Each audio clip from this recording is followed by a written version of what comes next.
मैं समझना मेरे घर वाले सारे आए ने ते पंजाबी च गल होई। तमाम ताकत, तमाम बादशाहियां, तमाम तरीफा मेरे अल्लाह पाक दियां ते दरूद पाक नबी करीम सल्लल्लाहु अलैहि वसल्लम। सानू मंगण दा ढंग नहीं, उन्होंने देन का ढंग है। दुआ करो सानू अपने खजाने च अता ही कर। जो बंदे बैठे ने, मेरा भाजा उन्होंने मेरी तारीफ की है। मैं 25 साल प्रेजिडेंट रहा प्रधानमंत्री काफी देर तक साफा सोशल नहीं। बाकी CPLC इतने नायब सदर है सीट के जितने मेरा बेटा बैठे, मैं भी बैठा रहा 2017 43 बंदे खड़े सन ओसलो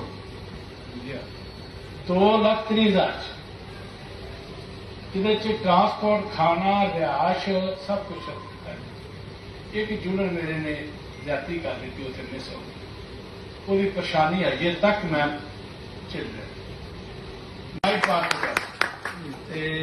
मैं समझना कि जिहड़े दोस्तों का तारफ कराया ना, उनका सब तो बड़ा तारफ है कि अपने कीमती टाइम विचों अपने रिजक नूं छड्ड के, अपने बाल बच्चे का टाइम छड्ड के वो अपनी कौम वास्ते चल रहे हैं। सब तो बड़ा तारफ उन्होंने है।